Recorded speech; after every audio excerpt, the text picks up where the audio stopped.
볼륨 조금 높여주세요. 우리 요한복음 3장을 보겠습니다.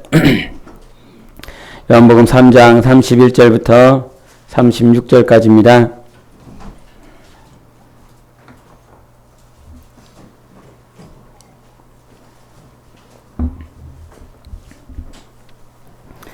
요한복음 3장 31절부터 36절까지 같이 교독하겠습니다.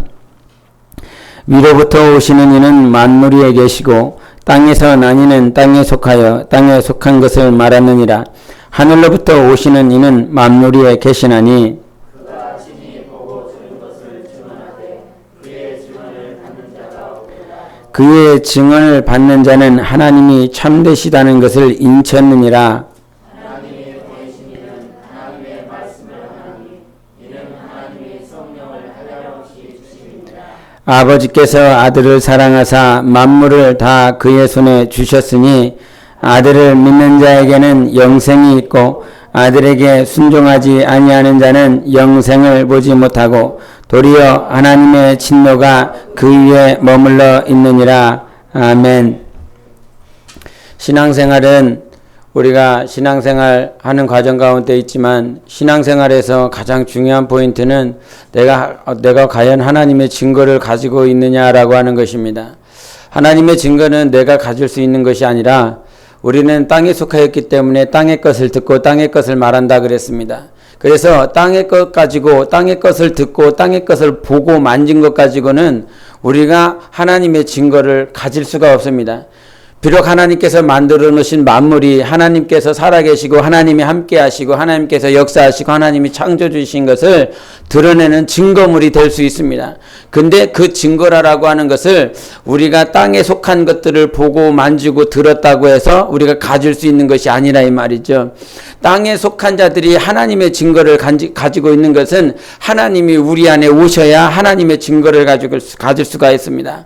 우리가 어미의 모태로부터 들어갔을 때 그 모태에서부터 공급하는 것으로 말미암아 우리가 무엇인가를 얻게 되지요. 마찬가지로 우리가 하나님의 것을 얻기 위해서는 하나님이 하늘에 속하신 분, 하늘에서 오신 분, 하늘에 계신 분이시기 때문에 우리가 하늘의 것들을 받을 때에 그제서야 하나님의 증거를 가질 수가 있습니다. 하나님의 증거를 가지고 있는 자가 과연 얼마나 될까요? 이거를 늘 생각할 때마다 제가 어린이들 놓고 기도할 때마다 기도하는 것 가운데 빼먹지 않는 것은 하나님을 인격적으로 하나님을 만나고 경험해 달라고 하는 그런 기도를 하는데 우리가 아이들 식사 기도를 해도 어떤 기도를 하라고 그래도 예배를 드려도 아이들이 나와서 예배를 드리지만 그 예배 드리는 과정들 가운데서 정말 하늘에 속한 자의 증거를 가지고서 예배를 드리는 어린이들이 과연 몇 명이 있을까요? 마찬가지입니다. 어린이뿐만 아니라 어른이다라고 하는 성인이라고 하는 여러분들이 과연 하늘의 증거를 가지면서 영적 생활을 하고 있는 분이 과연 몇 명이나 있을까요? 이거를 보통 성도라 말을 하고 신자라 말을 하는데 성도와 신자 이전에 여러분이 성령을 모셔들어서 성도로서 살아가는 그런 삶을 살아가고 있습니다. 근데 성도로서 살아가는 삶을 살아가고 있지만 우리 히브리서 6장을 한번 보겠습니다. 히브리서 6장 우리 4절부터 6절까지 봅니다. 히브리서 6장 4절부터 6절까지 시작. 한번 비침을 받고 하늘의 은사를 맛보고 성령에 참여한 바 되고 하나님의 선한 말씀과 내세의 능력을 맛보고도 타락한 자들은 다시 새롭게 하여 회개하게 할 수 없나니 이는 그들이 하나님의 아들을 다시 십자가에 못 박아 드러내놓고 욕되게 함이라. 아멘. 이 히브리서 6장 4절부터 6절까지의 말씀에 대해서 신학자들이 옥신각신합니다. 이 부분들을 어떻게 과연 해석을 할 것인가? 어떤 선교사들도 아니면 공부를 많이 했다라고 하는 사람들도 6장 4절부터 6절까지 이 말씀을 어떻게 해석할 것인가라고 하는 그 문제를 가지고 있는데 그 문제를 어떻게 해석하느냐의 그 결론을 말하고자 하는 것이 아니라 성경에서는 어떤 자들이 있냐면 하늘의 은사를 맛봤습니다. 빛을 봤습니다. 비침을 받고 성령의 은사를 맛보고 하늘에 참여한 바 되는 그러한 삶을, 그러한 체험을, 그러한 경험을 가지고 있었음에도 불구하고 그들이 타락했다라고 말을 합니다. 이 말은 성령의 은사를 맛봤어요. 성령의 임재를 경험했어요. 성령으로서, 성도로서 살아가는 그 성령이 주인 되어주는 그런 삶을 살아갔고, 또 성령의 인도를 받아서 그렇게 살았었던 순간들이 있어요. 성령의 인도를 받으면서도 살아갔습니다. 근데도 불구하고 마지막에는 그가 타락해버렸습니다.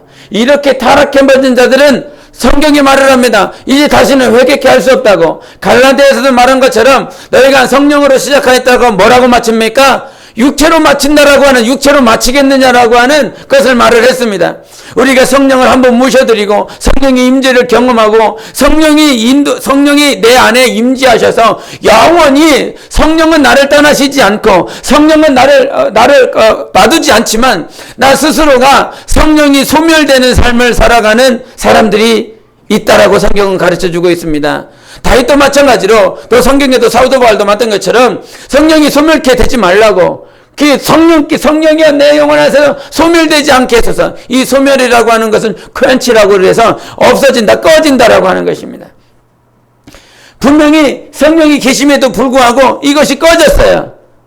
살아날 수가 없는 거예요. 소멸되지 않게 해달라고. 근데 그런 것들이 그냥 성경 안에 있는, 이 성경 안에만 존재하고 있는 것이 아니라 이 성경은 분명히 이 세상에 존재하는 것들을 말씀하고 있습니다. 실상에 대해서 말을 하고 있습니다. 그래서 실상을 말을 하고 있기 때문에 성령을 모신 사람들 가운데서도 성령의 은사를 맛봤습니다. 과거에 한국교회 부흥을 하면서 성령의 은사들이 얼마나 많이 있었습니까? 예언을 말을 하는 사람도 있었고, 그 귀신을 쫓아내는 사람도 있었고, 성령의 각양 은사들을 맛보고 경험한 사람들이 참 많이 있다 이 말이죠. 그럼에도 불구하고 성령의 은사를 맛봤다. 성령의 은사를 맛봤는데도 왜 타락하냐? 정말 하늘의 비침을 받고 그렇게 하나님을 체험하고 경험했는데 왜 육체로 마감을 하느냐? 주님이, 성령께서 말씀해 주시는 것입니다. 그래서 우리에게 중요한 건 성령의 한 번 이례적인 성령의 임재를 체험하고 경험하는 사람들이 아니라 우리는 날마다 하나님의 증거를 가지고 살아가야 됩니다. 하나님의 증거가 없는 생활은 나를 자꾸 타락의 길로, 자꾸 나를 일어날 수 없는 신앙의 우리가 자라난다라고 우리가 표현을 하지만 자라나는 것이 아니라 자꾸 거꾸로 육체가 20대 중반 이후로부터는 육체가 쇠해지고 세포가 살아나는 것보다 죽는 것이 더 많다라고 그러는데, 시간이 가면 갈수록 오히려 영혼이 살고 영혼이 자라나고 영혼이 주님을 닮아가는 사람들이 과연 얼마나 있을까요? 생각해 보십니까? 시간이 지나면 우리가 정말 하늘로부터 공급함을 받고 살아간다라고 한다면 내 영혼은 어떻게 해야 될까요? 자라나야 되는 것이 정상인 것입니다. 그런데 시간이 지났는데 1년 지나고 2년 지나고 3년 지나고 5년 지나고 10년 지났는데, 시간이 지나면 지날수록 자기의 영적 생활은 행위 중심적이고 자기의 중심은 형식적이고, 왜 그런 사람들, 그러면서 우리 어떤 집사님 말을 한 것처럼, 간증한 것처럼 자기가 정말 복음을 전하고 있지만 그 복음을 전하면 전할수록 기뻐야 되고 생명이 있어야 되고 성령으로 충만해야 되는데, 성령 충만은 전혀 상관없고 나에게 기쁨이 없고 생명이 되지 않고, 오늘 찬양처럼 생명 주께 있고 기쁨 주께 있고 소망 주께 있는데 능력도 주님께 있는데, 근데 왜 내 안에서는 시간이 지나면 지날수록 낭망되어지고 좌절되어지고 그렇게 시들시들해져 갈까요? 그것은 날마다 하늘의 비침은 우리가 한 번 이례적을 받는 것이 아닙니다. 내 안에 계신 생명, 내 안에 계신 빛은 어디 떠나지 않지만 내 안에서 날마다 증거가 있어야 된다 이 말이죠. 우리 다시 한번 31절을 보겠습니다. 31절 시작. 위로부터 3장 3장입니다. 3장 31절 시작. 위로부터 오시는 이는 만물 위에 계시고 땅에서 난 이는 땅에 속한 것을 말하느니라. 하늘로부터 오시는 이는 만물 위에 계시는, 이 32절도 그가 친히 보고 들은 것을 증언하되 그의 증언을 받는 자가 없도다. 아멘. 우리가 과거에 2010년도인가 제가 그걸 보면서 약간 충격이 됐었는데, 그때 한때 뭐가 유행이었냐면 이 행복을 전하고 다니는 그런 사람이 있었습니다. 그래서 TV에서도 나오고 그래서 그 사람을 행복 전도사라고 이렇게 지칭을 했었던 것 같아요. 그래서 그분이 TV에 나와서 행복은 이런 것이다. 이렇게 해야 행복을 얻고 이렇게 해야 내가 행복을 누릴 수 있다. 행복은 다른 곳에서 오는 것이 아니라 이렇게 해야 행복을 누릴 수 있다. 가정도 자녀들도 이렇게 해야 가정이 행복해질 수 있다라고 하는 행복의 모든 포커스를 맞춰서 그가 행복에 대해서 나눠줬습니다. TV에서 많이 나왔습니다. 그것을 보고 많은 사람들이 웃고 때로는 눈물을 흘리고 그 사람이 전해주는 그 메시지에 의해서 많은 감동을 받은 사람들도 있습니다. 그래서 그를 따르는 사람도 있었고 어떻게 하면 행복해질 수 있을까? 한 번이라도 강의를 더 듣기 위해서 졸졸졸 따라다니기도 하고 그가 TV를 나올 때 그 TV가 언제 나오는지 그것을 다 알아놓고 그 TV를 켜서 그 행복에 대한 것을 그 메시지를 들으려고 하는 사람들이 상당히 많이 있었습니다. 그렇게 상당히 많이 있었는데 그 사람이 그렇게 많은 시간 동안 강의를 하고 대학을 다니고 그렇게 강의를 했음에도 불구하고 제 기억으로는 2010년도인가 그분이 자살을 했다라고 하는 소식을 들었습니다. 자살을 했는데 자기 혼자만 자살을 한 것이 아니라 자기와 함께 있었던 남편도 자살을 했다라고 하는 그 소식을 들어서 같이 자살을 했다라고. 그분은 이 육체가 아파서 질병이 있어서 그거를 참을 수가 없어서 그냥 자살을 한 것이고 남편은 그 아내가 혼자 죽기 때문에 그것이 안타까워서 자기도 따라 죽는 그런 자살을 결심해서 결국은 산에서 목매달아 죽었다라고 하는 그 소식을 들었는데 자, 그가 전한 메시지 행복은 과연 무엇이었을까요? 많은 사람들이 행복에 대해서 그것을 갈망합니다. 그래서 교회에서도 목사들이 행복에 어떻게 하면 행복할까요? 행복하길 원합니다. 그리고 성경 안에서 많은 것들의 행복에 대한 메시지들을 전해주고 있습니다. 다른 곳에서 전하는 것이 아니라 성경 안에서 이와 같이 행복해야 된다. 저와 같이 행복해야 된다. 그렇게 표현을 합니다. 그런데 그렇게 성경 안에서 나오는 그 메시지를 가지고 성경에 있는 사건들을 가지고 행복에 대한 메시지를 전했는데 왜 행복하지 않을까요? 행복은 그냥 메시지를 들었다 해서 행복해지는 것이 아닙니다. 절대 그런 것이 아닙니다. 사랑이라고 하는 메시지를 유독 하나님께서 우리에게 많이 전하게 하시는데 성경 안에 있는 사랑에 대해서 자꾸 전합니다. 그런데 성경 안에 있는 이 메시지라고 하는 이 사랑이 내게 들려졌을 때 그 들려진 것이 나를 사랑할 수 있는 길로 만들어가지 않습니다. 무엇을 말해 내가 성경 안에 있는 메시지를 듣고 성경 안에 있는 많은 것들을 내가 듣지만 가장 중요한 건 내가 오늘 내 안에 계신 하나님 앞에 증거를 받느냐라고 하는 것입니다. 그래서 이거를 레마와 로고스라고 표현을 하지요. 정말 내 평생에 사는 날 동안 하늘에 우리 32절 한번 보겠습니다. 시작. 그가 친히 보고 들은 것을 증언하되 그의 증언을 받는 자가 없도다 이렇게 표현을 했습니다. 다른 성경에서는 이거를 증거라고 표현을 합니다. 내가 지금 하나님 앞에서 하나님께서 내게 주시는 증언을 받고 있는가, 증거를 가지고 있는가. 우리가 영혼을 사랑해야 된다라고 하는 메시지를 들었습니다. 근데 그 메시지를 들었더니 그 메시지를 따라서 내가 영혼을 사랑할 수 있습니까? 아닙니다. 날마다 더 사랑하지 못하는 것 때문에 그것 때문에 힘들고 그것 때문에 날마다 메시지는 하나님께서 성령이 교회들에게 하시는 말씀은 사랑하라. 이번 달 표현도 주님의 심정을 가지고 주님의 마음을 가지고 영혼을 사랑하라 이렇게 표현을 하고 있는데 그 사랑하라라고 하는 그 표현이 내가 메시지를 들었을 때 그 메시지가 들은 것 때문에 내가 영혼을 사랑할 수 있는 길로 통로는 될 수 있지만 그것이 힘들고 어렵다 이 말이죠. 우리가 나를 미워하는 사람이 있습니다. 나를 시기하는 사람이 있습니다. 근데 주님께서 나에게 뭐라고 말씀하시냐면 그 영혼을 사랑해야 된다라고 표현해야 돼요. 단에서 사랑해야 된다, 용서해야 된다. 교회는 용서하는 곳이다라고 하는 메시지를 들었습니다. 그러나 그 메시지 때문에 내가 전적으로 나를 시기하고 질투하는 영혼을 사랑하는 길로 용서의 길로 갈 수 있는 것이 아니라 이 말이에요. 가장 중요한 건 지금 목사의 메시지를 듣는 것이 아니라 하늘에 속한 증거를 가져라. 할렐루야. 하나님이 하늘에 속한 증거를 내게 말씀하실 때 그 증거가 나를 이끌고 가는 거예요. 정말 그 법정 안에서 가장 중요한 건 증거라 이 말이죠. 네가 뭔 얘기를 해. 변호사도 뭔 얘기를 하고 있고 검사도 무슨 얘기를 하고 뭔 얘기를 한다 이 말이죠. 피의자든 피고이든 그 법정 안에서 뭔가 얘기를 한다 이 말이에요. 근데 가장 강력한 것은 무엇입니까? 제가 무슨 얘기를 했느냐, 제가 무슨 얘기를 하냐가 중요한데 그 말을 했다라고 하는 그것보다 더 중요한 것은 지가 그 말한 대로 무엇이 있다, 증거가 있을 때 변호인석이든 피고인석이든 피의자든 아무런 말을 못하는 것이죠. 판사가 판단하게 되는 결정적인 것은 무엇입니까? 제가 어떻게 말을 했느냐라고 하는 것은 심증에 불과한 것입니다. 아, 제가 저렇게 말을 했구나. 근데 저 말한 심증을 가지고 있는데 그 심정이 무엇으로요? 물증으로요. 물증으로. 제가 나를 때렸습니다. 제가 나를 먼저 쳤습니다. 뭐 치고받고 다투다 보니까 오히려 피고자가 아니면 피의자가 더 손해를 봤어. 근데 그 피의자든 피고이든 자기가 물증을 내가 찍었다 이 말이에요. 카메라로 찍든 뭘로 찍어서 물증을 냈다 이 말이죠. 그럼 그 물증 앞에서는 아무런 말이 없습니다.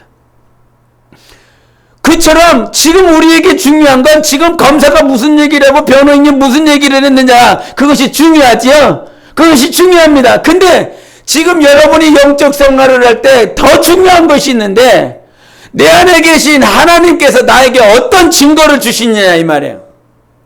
하나님께서 어떤 증거를 주시냐. 주일 저녁에 마가복음 2장 1절부터 5절까지 있는 말을 하면서 무리들에 대한 얘기를 했습니다. 이런 무리들을 얘기하면서 아마 주일 저녁 예배치고는 아마 일찍 끝났었던 것 같아요. 그 일찍 끝나면서 제가 분명히 주님께서 필요하셨으니까 말씀하셨을 것인데 분명히 하나님께서 필요하셔서 말씀하셨을 것 같은데 지금까지 지나오면서 하나님은 우리에게 겉으로 말씀하신 적이 허투루 말씀하신 적이 한 번도 없었습니다. 분명히 필요하니까 말씀하셨어요. 그 사람이 한 사람이든 두 사람이든 지금 그 말씀을 들어야 될 영혼이 있었기 때문에 하나님께서 말씀하셨습니다. 그것이 하루 지나고 이틀 지나고 3일 지나고 분명히 하나님께서 필요하셔서 말씀을 하셨어요. 근데 오늘도 우리 집사님 말씀하시면서 정말 저녁에 하셨던 그 말씀, 중풍병자가 예수님께 향하여 나아가는 그 과정 가운데 무엇이 있었다고요? 무리들이 있었다. 근데 그 무리들이라고 하는 그 과정들이 그 영혼에게 꼭 필요해서 하나님께서 그때 말씀하셨다라고 하는 것. 그래서 하나님께서 그 말씀이 생각나서 그 말씀을 전해줬더니 그의 영혼이 힘을 얻었더라. 할렐루야. 하나님께서 우리에게 필요한 건 그냥 말이 뱉어졌다가 아닙니다. 우리 신앙생활은 그냥 말을 했다가 아니라 오늘도 내 안에 하나님의 증거가 있어야 된다 이 말이에요. 하늘에 속한 증거를 가지고 있는 자가 끝까지 힘을 가지고 갈 수 있는 것입니다. 우리의 동력, 신앙생활의 힘은 하나님께서 내게 증거를 주십니다. 증거.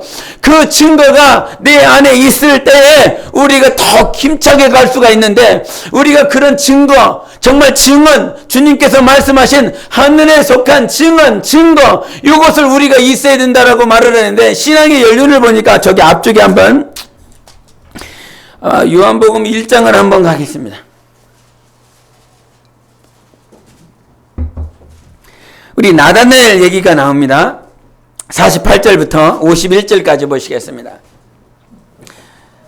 요한복음 1장 48절부터 51절까지입니다. 같이 합독합니다. 시작. 나다나엘이 이르되 어떻게 나를 아시나이까? 예수께서 대답하여 이르시되 빌립이 너를 부르기 전에 네가 무화과 나무 아래에 있을 때에 보았노라. 나다나엘이 대답하되 랍비여 당신은 하나님의 아들이시오 당신은 이스라엘의 임금이로소이다. 예수께서 대답하여 이르시되 내가 너를 무화과 나무 아래에서 보았다 함으로 믿느냐? 이보다 더 큰 일을 보리라.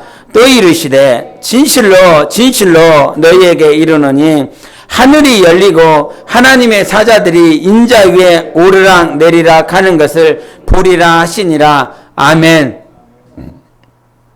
주님께서 이 공생애를 시작하시면서 갈릴리 가나에서 저 요단강에서 침례를 받고 올라오시고 나서 저 갈릴리 지구로 올라가셔서 사역을 시작하셨는데 그 사역을 시작하실 때 맨 처음에 하신 것이 제자들을 부르시는 것이었습니다. 제자들을 부르시면서 오늘 빌립을 부르시고 그 부른 그 빌립이 나다나엘에게 가서 성경에 말했었던 그분을 내가 만났다. 메시아 그리스도를 만났다 그랬더니 나다나엘이 뭐라고 말을 합니까? 나사렛에서는 선한 이가 나올 수 없다라고 하는 자기가 가지고 있는 지식, 저 선조들로부터 구전으로 전함받은 그 말씀을 자기가 가지고 있기 때문에 그 빌립이 전한 그 예수는 분명히 선지자도 아니고 주님과 상관없는 그리스도 메시아도 아니다라고 하는 것을 그가 드러내는 것입니다. 그럼에도 불구하고 그가 빌립이 전한 그 말을 한번 가서 보자라고 하는 그 말에 나다나엘이 빌립과 함께 옵니다.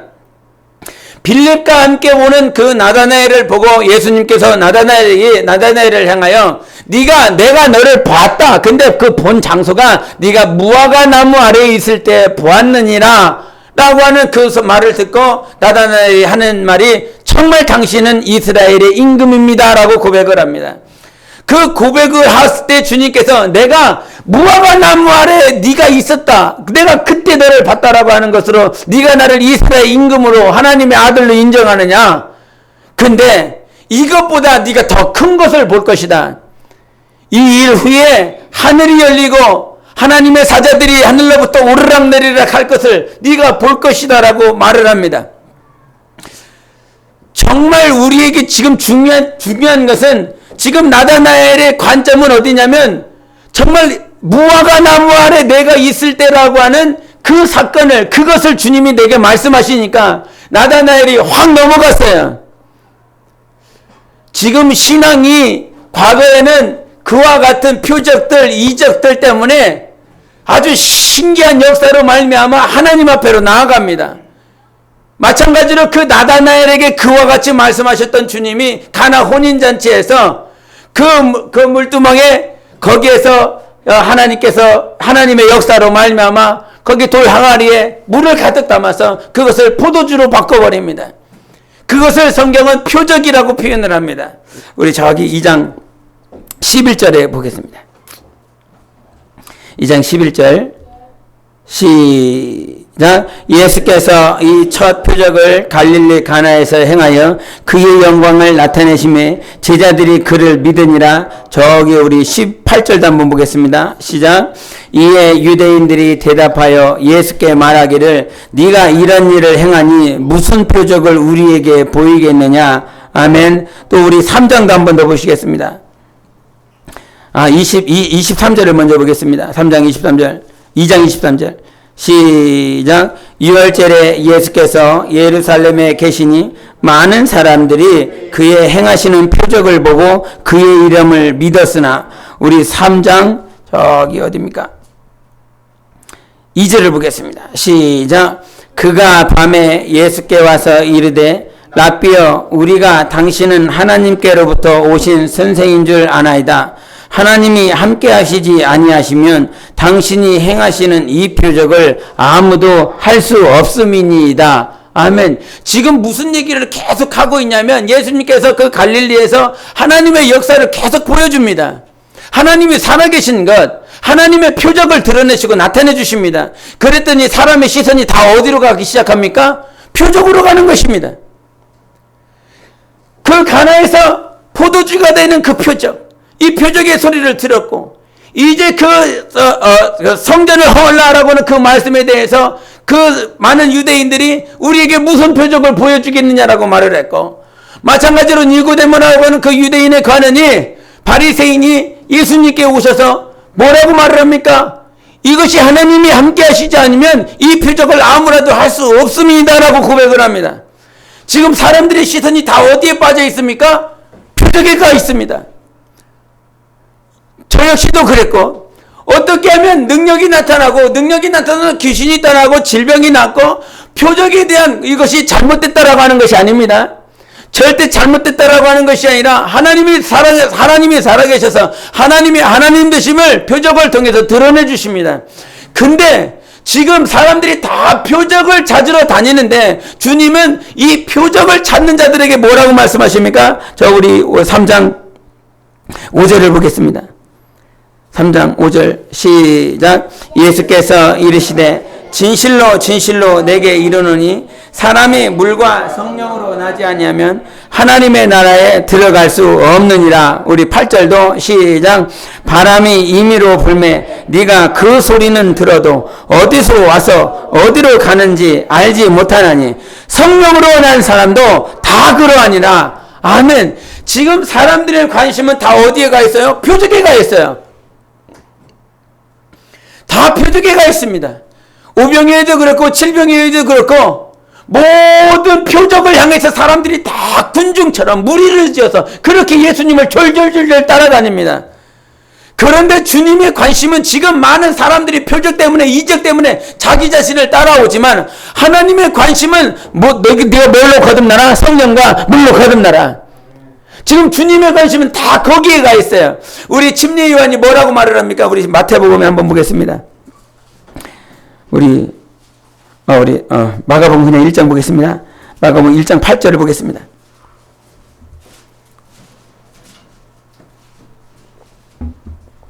마가복음 1장 8절 시작. 나는 너희에게 물로 침례를 베풀거니와 그는 너희에게 성령으로 침례를 베푸시리라. 아멘. 우리가 침례라고 하는 이 표현을 물에 잠근다라고 하는 것을 강조하기 위해서 우리가 침례라고 표현을 하는데, 세례라고 하는 그 밥티조라고 하는 그 말 자체는 그 씻는다라고 하는 뜻을 가지고 있습니다. 씻는다, 붓는다, 씻어낸다, 그런 뜻을 가지고 있습니다. 그런 뜻을 가지고 있는데 지금 침례 요한의 고백은 나는 뭘로밖에는 침례를 못 준다고요? 물로밖에는 못 준다 이 말이죠. 물로밖에. 지금 그게 무슨 말이냐면 아까 요한복음의 3장에 말씀하셨다는 하늘로부터 난 것과 땅에서 낳은 것을 지금 그 얘기를 하고 있는 것입니다. 땅에 속한 자는 땅에 속하여 땅의 것밖에 못한다 이 말이에요. 많은 자들이 죄 씻음을 받기 위해서 오는데 그 죄 씻음을 받기 위해 오는 것은 자기가 뭘로밖에는 못해요? 물로밖에는 못해줘요. 물로밖에는 내가 씻어줄 수 없어요. 근데 그것이 물로 씻었다고 해서 그것이 죄가 씻어지는 거예요? 아니에요? 아니라 이 말이에요. 근데 내 뒤에 오시는 분은 나는 그의 신발끈을 풀기도 매기도 감당할 수 없는 자인데, 나는 그분 내 뒤에 오시는 분은 나는 물로 너희에게 침례를 주지만 그분은 뭘로 준다고요? 성령으로요. 성령으로. 그러니까 지금 침례 요한은 뭘 얘기를 하고 싶은 거예요? 지금 땅에 속한 자는 땅에 속하여 물로밖에 내가 너희들에게 침례를 못 주지만 지금 너희들이 받아야 될 것이 있다라고 말을 하는 것입니다. 너희들이 받아야 될 것은 물로 침례를 받는 것이 아니라 무엇으로 받아야 된다고? 성령으로 침례를 받아야 된다 이 말이에요. 그 침례, 세례, 밥티저는 뭐 한다고요? 씻어낸다 이 말이에요. 다 씻어내버린다 이 말이죠. 근데 죄악돼, 허물, 연약한 것, 낭망하고 절망한 것, 세상신에 속한 것, 더러운 것, 생각들, 모든 음란한 것, 정욕적인 것들을 물로는 씻어낼 수 있다 없다? 없어. 절대 없다. 물론은, 그러니까 이 말은 무슨 말이냐면 땅에 속한 것 가지고서는 당신이 회개할 수 있다 없다? 없다. 땅에 속한 메시지를 가지고 당신 영혼이 깨끗해질 수 있다 없다? 없다. 땅에 속한 메시지, 땅에 속한 순리를 가지고 그 메시지를 듣고서 당신 영혼이 누군가를 용서하거나 누군가에게 생명을 증거하거나 누군가에게 사랑을 증거할 수 없다. 절대 할 수 없다. 메시지를 들어서 당신 변화되지 않아. 누가 일해 주셔야 된다? 하나님이 일해 주셔야 된다. 성령님이 일해 주셔야 된다. 요한복음 15장.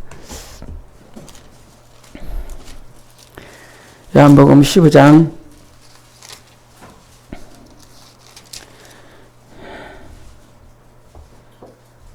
우리 5절을 보겠습니다. 15장 5절 시작. 나는 포도나무요 너희는 가지라. 그가 내 안에 내가 그 안에 거하면 사람이 열매를 많이 맺나니 나를 떠나서는 아무것도 할 수 없습니다. 다시 한번 읽으세요. 시작. 나는 포도나무요 너희는 가지라. 그가 내 안에 내가 그 안에 거하면 사람이 열매를 많이 맺. 나를 떠나서는 너희가 아무것도 할 수 없습니다. 아멘.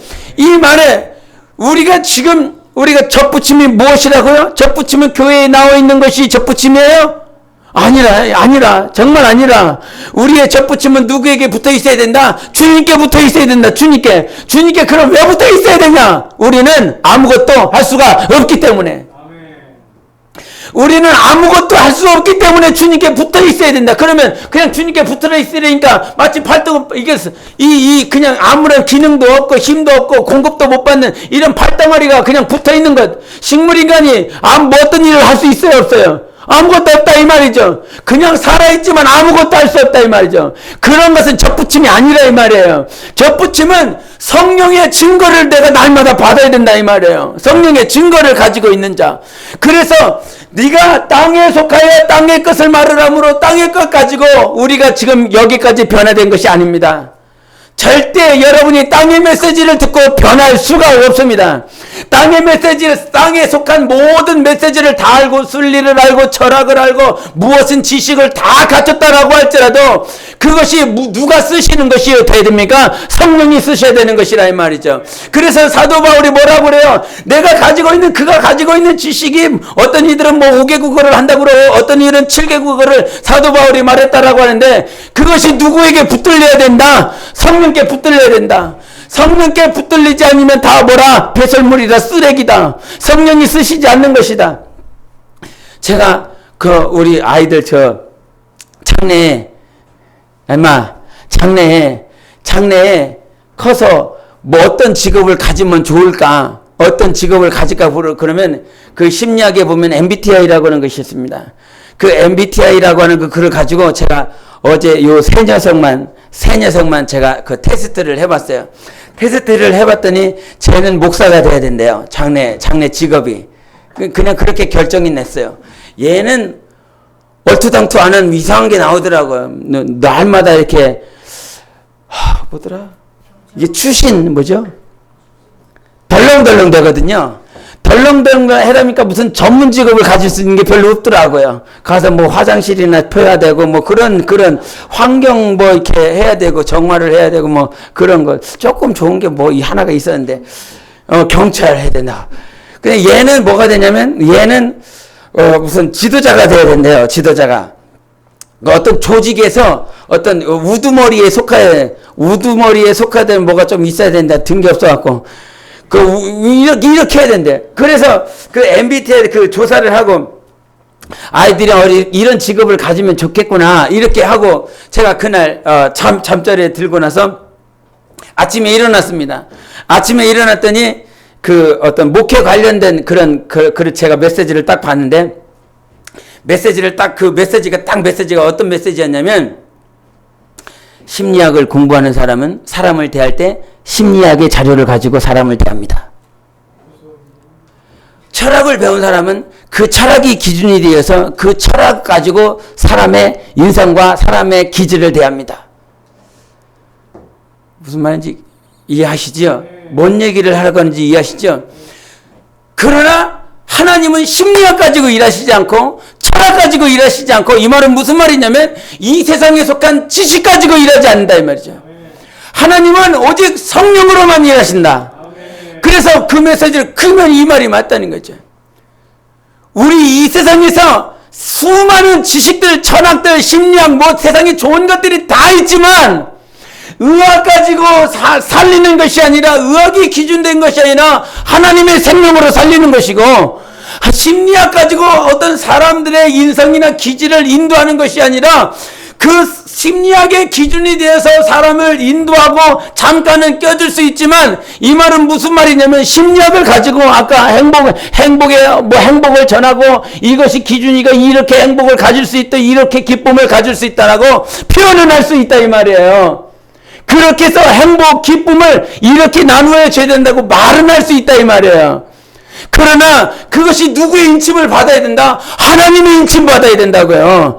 그 어떤 지식이나 철학이나 심리학을 아무리 많이 가지고 있어도 여러분이 언제 기뻤습니까? 성령이 내 안에서 인치실 때 기뻐하실 수 있었죠. 성령이 내 안에서 내가 너를 사랑한다라고 했을 때 남편이 막 나를 안 알아줘.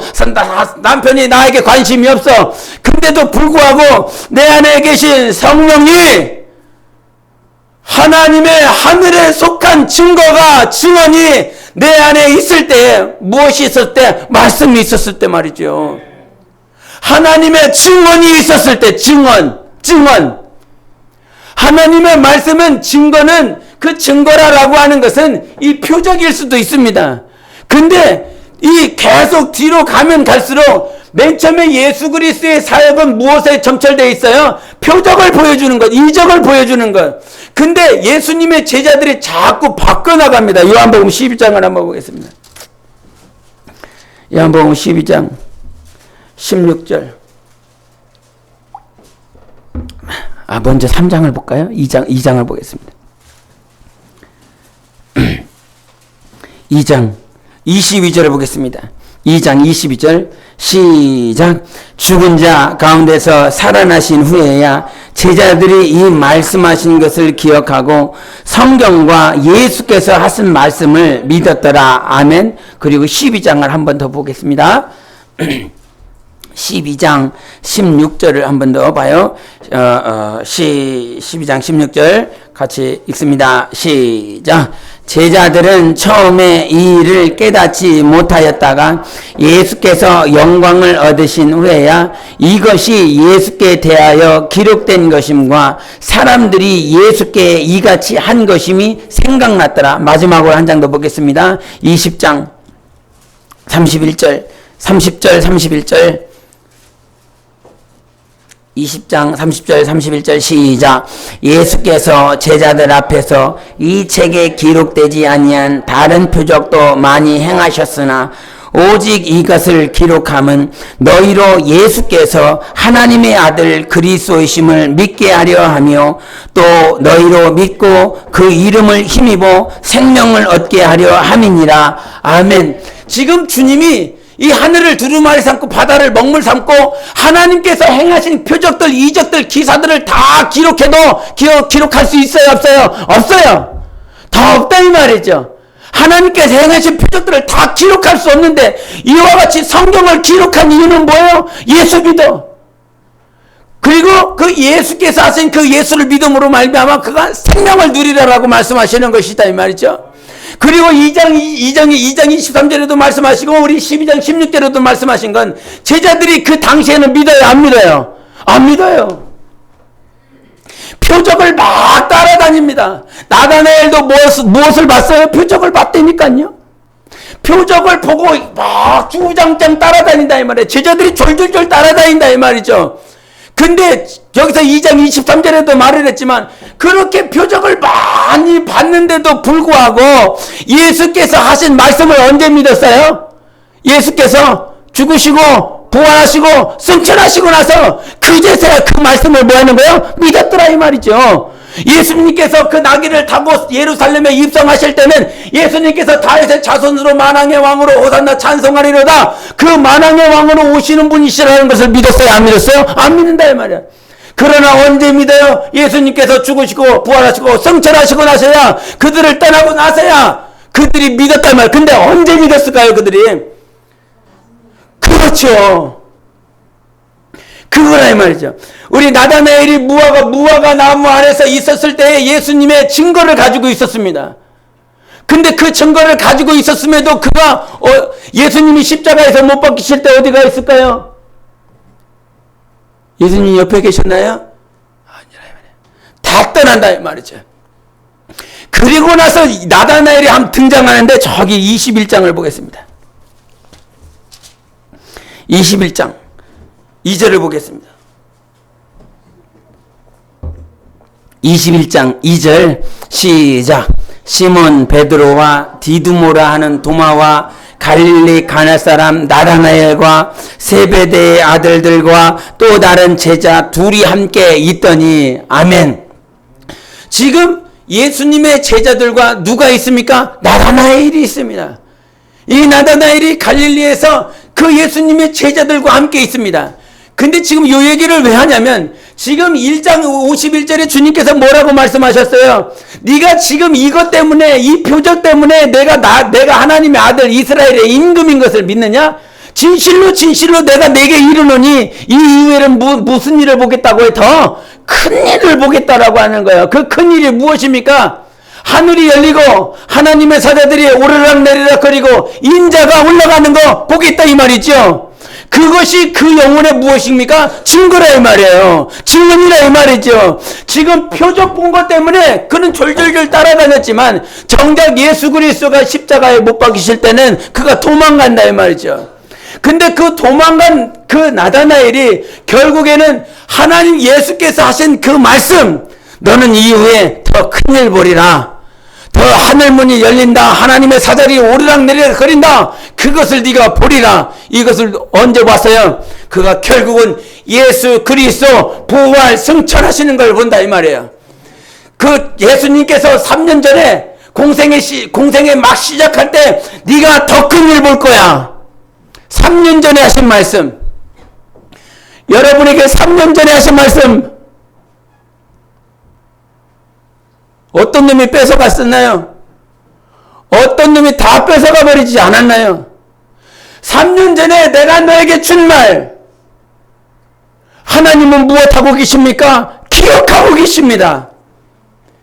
3년 전에 그 나다나엘에게 기억하신 그 말씀을 우리 주님께서는 결국 예루살렘에서 부활하시고 승천하시면서 나다나엘에게 무엇입니까? 보여주시고 나타내 주신 것입니다. 이것이 무엇이냐면 증거라 이 말이에요. 진정한 증거라 이 말이에요.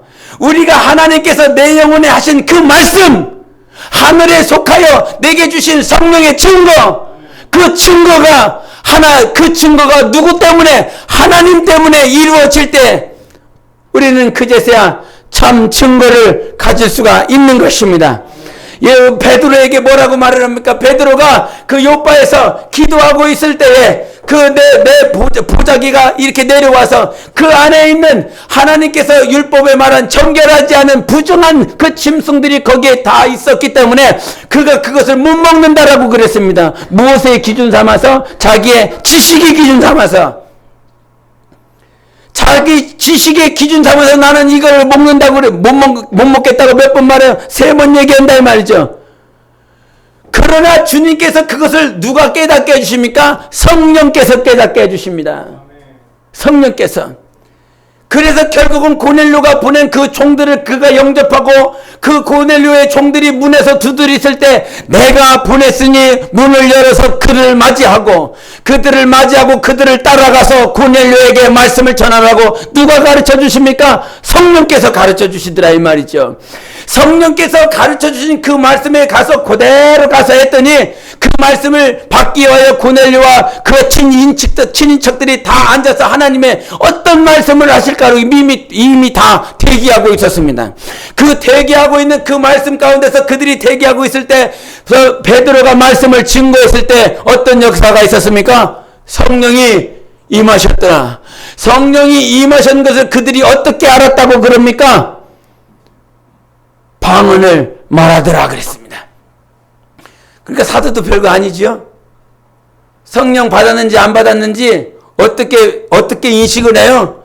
방언 말하는 것으로 그렇게 알더라 이 말이죠. 여러 성령의 은사가 있지만 초기적인 증거를 가지고 그가 판단할 수가 있었습니다. 지금 무슨 얘기를 하는 것이냐면 지금 그 요바에 있었을 때 누가 말씀합니까? 하나님이 성령께서 가르쳐 주십니다.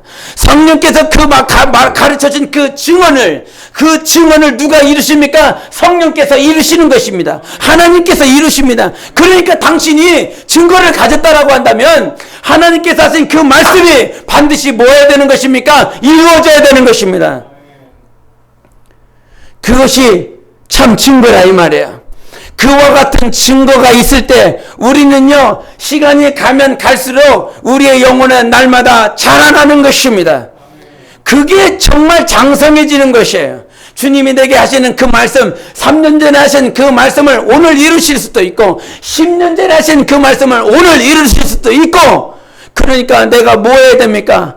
내 안에 날마다 성령을 의지하여 성령께서 내게 뭐라고 말씀하시는지 그것을 기억하고 있어야 된다는 거예요. 그것을 가지고 있어야 하나님께서 일하심을 내가 볼 수 있는 것이다 이 말이죠. 정말 말씀이 일하고 있는가? 성도가 되라 이 말이에요. 성도가 하늘의 증거를 가지고 있는 자, 하늘의 증거를 가지고 있는 자. 우리 요한복음 저기 한번 3장 한번 더 볼게요. 3장인가? 나는 사람에게 영광을 취하지 않는다가 어디 있죠? 4장인가요? 4장인가? 3장인가? 5장인가요?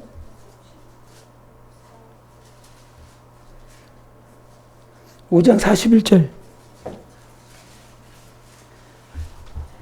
5장 41절 시작. 나는 사람에게서 영광을 취하지 아니하노라. 아멘. 오직 하나님의 영광은 하나님께서 드높이시는 것입니다. 그리고 주님이 뭐라고 말씀해요? 내가 사람이 뭐가 있다고 그랬지? 사람 속에 있는 것을 주님이 아신다고 그랬지요? 그게 어디 있어요? 내가 사람 속에 있는 거 안다고 그러시는데. 2장 25절. 2장 24절과 25절 보겠습니다. 23절부터 25절까지 보겠습니다. 2장 23절부터 25절까지 시작. 6월절에 예수께서 예루살렘에 계시니 많은 사람이 그의 행하시는 표적을 보고 그의 이름을 믿었으나 예수는 그의 몸을 그들에게 의탁하지 아니하셨으니 이는 친히 모든 사람을 아시며 또 사람에 대하여 누구의 증언도 받으실 필요가 없으니 이는 그가 친히 사람의 속에 있는 것을 아셨음이니라. 아멘. 많은 사람들이 표적 보고 주님 앞에 따라왔지만 주님은 표적 보고 따라오는 사람들에 향하여 나는 너희들을 의지하지 않겠다라고 말을 합니다. 지금 우리에게 그러니까 주님이 주님이 고치셨다. 저 사람을 고치고 눈뜨게 하셨고 안전병이 일으키시고 막 걷게 하셨다. 그래서 그것 때문에 막 많은 사람들이 몇 바구니 남기고 그렇게 주님이 남겨주셨다. 그래서 많은 사람들이 쫓아오고 따라온다 이 말이죠. 그 따라오는 사람들에게 향해서 주님은요 그거 안 본다니까요.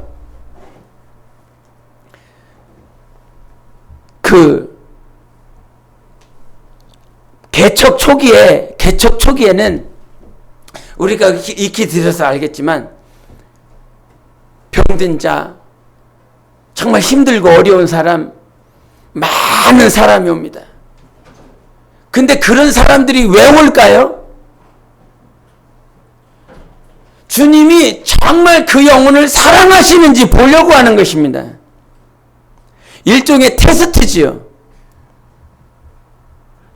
이게 그와 같은 테스트가 우리의 영혼 가운데 계속 있다가 주님이 정말 이후에 무엇을 허락하시냐면 일꾼을 허락하십니다. 이 흐름을 알아야 된다 이 말이에요. 이 흐름 속에서 우리가 정말 알아야 되는 건 주님께서 지금 많은 사람들이 내 자식 좀 어떻게 해주고 내 남편도 좀 어떻게 해주고 이렇게 해주고 저렇게 해주고 주님은요 지금 하나님 내 남편 좀 어떻게 해주세요. 네 남편 좀 어떻게 해주세요. 내 자식 좀 이렇게 해주세요. 사람들이 그 마음을 가지고 주님 앞에 오는데 주님은 그거 안 봐요. 주님은 그것에 관심 있는 것이 아니라 나는 네 영혼에만 관심 있는 거예요. 네 영혼에만. 지금 표적을 쫓아서 오는 사람들이 그 표적을 쫓아오는 사람들에게 주님은 그 영혼들을 사랑하시지만 정말 주님께서 추수하시고 거두실 때는 어떤 사람들이에요? 성령으로 사는 사람들이에요. 성령으로 사는 사람들.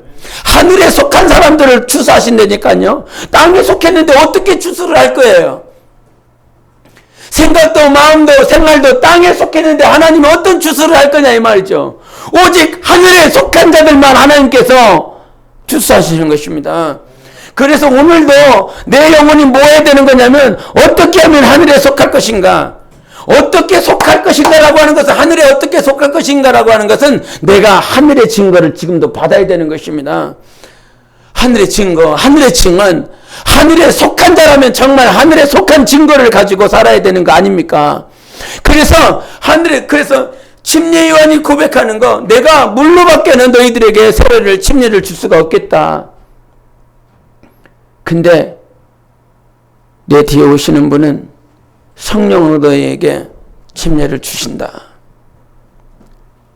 내 안에 더러운 것, 내 안에 주잡한 것, 악한 것, 정욕적인 것, 음란한 것, 질투하고 시기 나는 것, 이 모든 것들은요 성령으로밖에 절대 되지 않습니다. 메시지를 들었다고 해서 여러분 마음이 변하지 않습니다. 메시지를 들었다고 해서 그렇게 되지 않아요. 지금 이 메시지를 들었을 때 누구의 증거로 듣는다면 하나님의 증거로, 하늘의 속한 증거로 듣는다면 여러분이 가능합니다. 그러나 그냥 메시지로 듣는다라고 한다면, 그래서 계시록에는 뭐라고 말해요? 성령이 교회들에게 하시는 말씀을 들을지어다 이렇게 표현을 하거든요. 성령이 교회들에게 라고 하는 말은, 성령은 이 벽에다가 말을 하는 것이 아닙니다. 여러분 육체의 귀에다 대고 말하라는 것이 아닙니다. 이 벽이나 여러분 육체의 그 고막이나 뭐가 다릅니까? 똑같죠? 안 똑같습니까? 똑같잖아요. 결국 불살라지면 뭐 해야 되는 거? 없어지는 것. 이 강대상이나 여러분 고막이나 뭐가 다릅니까? 여러분 귀하고 뭐가 다릅니까? 이것이 비주된 것이고 이 세상에 속한 것이고 불살라지면 없어지는 것이다 이 말이죠. 메시지가 여러분을 변화시키는 것이 아니라 하늘의 증거가 여러분을 변화시킵니다. 그래서 성령이 나한테 하시는 말씀이 무엇인지를 날마다 들을 수 있는 귀가 돼야 된다. 성령이 교회들에게 하시는 말씀은 그 교회는 무엇이에요? 당신 영혼이에요. 당신 영혼이 하늘에 속한 증거를 들을 때에 이 세상을 그제서야 이길 수 있는 것입니다. 10년 동안, 20년 동안, 30년 동안 메시지를 들어서 변화되는 것이 아니라 그것이 어떤 윤활유는 될 수 있을 것입니다. 그러나 내 안에 폭발을 시키는 것은 오직 성령으로만 가능해요. 성령으로만 내가 터질 수 있다 이 말이에요. 그래서 정말 침례 요한의 고백을 잘 들어야 됩니다. 그가 왜 그와 같이 고백을 했는지. 나는 저 역시도 지금 이 자리에 단에 서 있지만 똑같다 이 말이죠. 여러분이 단지 그냥 메시지로만 듣는다라고 한다면 침례 요한의 고백과 똑같은 거예요. 제가 여기서 무릎 꿇고 기도하고 몸부림치는 이유가 그냥 침례 요한의 고백을 주려고 하는 것이 아니라 이 말이죠. 물세례를 주려고 하는 것이 아니라 오늘도 나 역시가 참 포도나무이신 예수께 접붙임되어서 내가 접붙임되어지는 그 예수 그리스도를 말미암아 성령으로 인하여 여러분 영혼 안에 하나님의 증거가 있기를 원한다 이 말이죠. 뭐 그러지 않으려면 뭐하게 계속 여기서 무릎 꿇고 구태요. 그냥 인터넷에 있는 떠돌아다니는 메시지 한 장 들고 열심히 이런 내용이구나 그냥 잠깐 보고 쓰면요 그냥 할 수 있습니다. 그러나 그게 아니라 이 말이에요. 오늘 지금 이 순간에 필요한 하나님의 말씀, 지금 이 순간에 필요한 말씀, 지금 이 순간에 하나님께서 여러분 영혼에게 하시고자 하는 말씀. 그러니까 제가 가끔 얘기하지만 이 단에 올라오기 전까지 제가 초조하고 또 초조하고 또 초조한 건 아무리 이 말씀을 전해야 되겠다 정했어도 여기 단에 올라와서 주님께서 다른 얘기 하라고 그러면 다른 얘기 해야 되거든요. 그거를 경험해 보신 분들은 알 것이다 이 말이죠. 지금 당장 주님께서 그것이 쫙 하더니 단에 섰는데 전혀 엉뚱한 말씀으로 하나님께서 인도해 버리시는 순간 그것만큼 그러니까 늘 기도하는 것. 지금 이 순간 그래서 남편하고 대화하고 아내하고 대화하고 자식들하고 대화하고 하나님께서 오늘 이런 말씀을 하셨어 이런 말씀을 하셨어 이런 말씀을 하셨어. 그것이 좋죠. 그것이 감사하죠.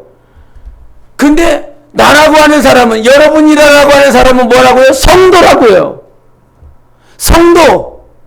심리적으로 철학적으로 의학적으로 문화적으로 무슨 경제적으로 필요한 그가 지식으로 혼적으로 필요한 말이 아니라 그의 영혼이 들어야 될 말이라 이 말이죠. 그 영혼이 들어야 될 말이니까 내가 오늘도 여러분 다니시면서 방언으로 기도하고 돌아다니시지요. 늘상 내가 성령과 교제하고 방언으로 기도하고 돌아다니는 이유가 뭐예요? 주님께서 성경에도 말씀하셨지만 너희가 누구를 만나든 그에게 무슨 말을 증거해야 될지 무슨 말을 해야 될지 늘 준비하라고 그러시잖아요. 그 준비가 뭐예요? 메시지 날마다 외우고 다니십니까? 아니지요. 내 안에 계신 성령께서 그래서 주님이 말씀하시잖아요. 네가 무슨 말을 전할까 염려하지 마라. 말씀하시게 하시는 분은 성령이시라. 근데 성령과의 교제가 없고 성령과의 하늘에 속한 인침, 하늘에 속한 증거가 없다라고 한다면 여러분 어떻게 살 겁니까? 그러니까 오늘도 내가 의지해야 될 것은 성령밖에 없어요. 여러분 영혼이 시간이 지나면 지날수록 누구들을 더 사랑해야 됩니까? 주님을 더 사랑해야 됩니다. 그것이 맞습니까? 그래서 저는 이제 거의 이제 1년이 돼가지 않습니까? 조금 되면 1년이 벌써 되더라고요. 쉼없이 온 것 같은데 1년이 되더라고요. 1년이라고 하는 시간을 생각해 보면서 제가 생각하는 거 단 한 가지 있습니다. 다른 거 여러 가지가 많이 있었겠지만 저는 단 한 가지가 있습니다. 1년 전보다 우리 영혼들이, 하나님의 영혼들이, 하나님의 양떼들이 하나님 더 사랑하고 있을까? 그것만 주님께 묻습니다. 주님, 1년의 시간들이 다 가고 있는데요. 1년 전보다 주님을 더 사랑하는 사람으로 변화되어지고 성장되어지고 성숙하고 있습니까? 저는 그것만 주님 앞에 묻습니다. 그렇다라고 한다면 0.00001%라도 1년 전보다 더 주님을 사랑했다라고 하고 더 사랑하고 더 가까이 나아가고 있다면 제가 주님 앞에 설 모양이 조금 있겠지만 1년 전보다 주님을 더 사랑하지 못하고 더 성장하지 못하고 더 변화되지 못했다라고 한다면 난 어떻게 해야 될까요, 주님? 구받고 죽어야 되나요? 어떻게 해야 되나요, 주님? 그거 주님 앞에 이렇게 아뢰입니다. 다른 그 누구를 위해서 사랑하는 것도 아니고 성장하는 것도 성숙하는 것도 아니고 내 영혼을 위해서 하나님을 사랑하고 여러분 영혼을 향해서 성장하고 성숙하셔야 되는 것입니다. 그것에 더불어서 오늘도 성장하고 성숙한 사람이 가지고 있어야 될 마인드는 과연 우리가 성장하고 있는가? 할렐루야. 정말 우리가 성장하고 있는가?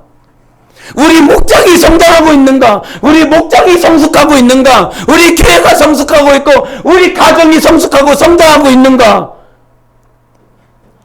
이거 생각해 봐야 될 거 아닙니까? 이거 기도해야 되는 거 아닙니까? 이것도 주님 앞에 몸부림쳐야 되는 거 아닙니까? 1년 전보다 우리 가정이 더 주님을 사랑하고 있습니까? 우리 가정이 더 주님 앞에 몸부림치고 가까이 나아가고 있습니까? 이거 생각해 봐야 될 문제인 것입니다. 하늘의 증거, 하늘의 증언이 필요한 것입니다. 그래서 누구를 만나든 누구와 대화를 하든 그것이 가족이 됐든 아니면 목장이 됐든 교회가 됐든 우리는 오늘도 성령의 증거가 필요한 사람들이에요. 그래서 기도하지 않고서는 주님과 관계를 갖지 않고서는 단 하루 한시도 살아갈 수 없는 존재들입니다. 그렇다고 인정하십니까? 여러분 영혼이 그렇게 믿습니까? 정말 하나님 앞에서 하늘에 속한 증언을 가지고 살아가실 수 있는 여러분 되시기를 간절히 축원합니다.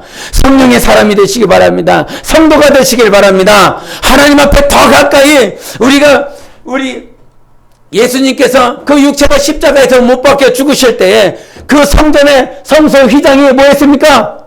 다 찢어졌습니다. 이제 과거에는 휘장이 있어서 대제사장이 아니면 거기에 못 가라고 하는 핑계를 댈 수 있었어요. 그러나 이제 우리 주님은 당신이 육체가 휘장이 되어 주셔서 그 성소 휘장이 위에서부터 아래로 다 찢어져 버렸습니다. 이젠 네가 휘장이 있어서 주님 앞에 가까이 가지 못했다, 이런 핑계 댈 수가 없어요. 휘장이 막혀서 내 기도의 향기가 그 지성소로 나아갈 수 없었습니다. 이제 그런 핑계 댈 수 없습니다. 여러분 각자가 이제 저 지성소로 향하여 더 가까이 나아가실 수 있습니다. 휘장이 무너졌어요. 예수님이 오셔서 하나님께 더 가까이 나아오라고, 하나님과 하나 되라고 당신 스스로가 휘장이 되어주셔서 다 갈기갈기 찢김을 당하셨습니다. 하나님께 가까이 나가십시다. 정말 우리 가족을 위해서 기도하실 때도, 여러분 각자 가족을 위해서 기도하실 때도 오직 변화시키실 분은 하나님 한 분밖에 없습니다. 그러나 내 영혼이 오늘도 주님을 의지해야 되는 건 하늘에 속 속한 증언이 필요하기 때문인 것입니다. 내 말에, 내 안에 있는 심리, 내 안에 감정에 있는 말을 하러 가는 것이 아니라 나는 오늘 영혼을 향하여 말을 하러 가는 것입니다. 가족한테 말하러 가는 것이 아니라 혈통의 자손들에게 말하러 가는 것이 아니라 그 영혼한테 말하러 가는 것입니다. 그러면 내 안에 하늘의 증언이 있어야 될 거 아닙니까? 하늘에 속한 증거를 가지고 대화하고 하늘에 속한 증거를 가지고 하나 되어야 되는 거 아닙니까? 할렐루야. 하나님 여러분 사랑하십니다. 정말 사랑하십니다. 하늘에 속한 증거로 주님 앞에 더 가까이 나아가실 수 있는 여러분 되시길 바랍니다. 기도하시겠습니다. 이 시간 기도하실 때 정말 주님, 오늘도 내가 정말 1년 전보다 내가 주님을 더 사랑하고 있는지, 그렇게 더 주님 앞에 더 가까이 나아가고 있는지, 정말 성소 휘장이 다 갈기갈기 찢겨진 그 지성소를 향하여 내 영혼이 더 가까이 나아가게 하기 원합니다. 오늘도 내 영혼의 하늘에 속한 증언, 내 영혼의 하늘에 속한 증거를 허락하여 주셔서 우리 주님 앞에 더 가까이 나아갈 수 있도록 도와주시옵소서. 이 땅에 속한 지식이 내게 필요한 것이 아니라 오늘 하늘에 속한 주님의 마음, 주님의 증거가 내 영혼에 필요하니 내 영혼을 붙잡아 주시고 주님 앞에 더 가까이 나갈 수 있게 달라고 예수 외치고 기도하십니다. 예수여.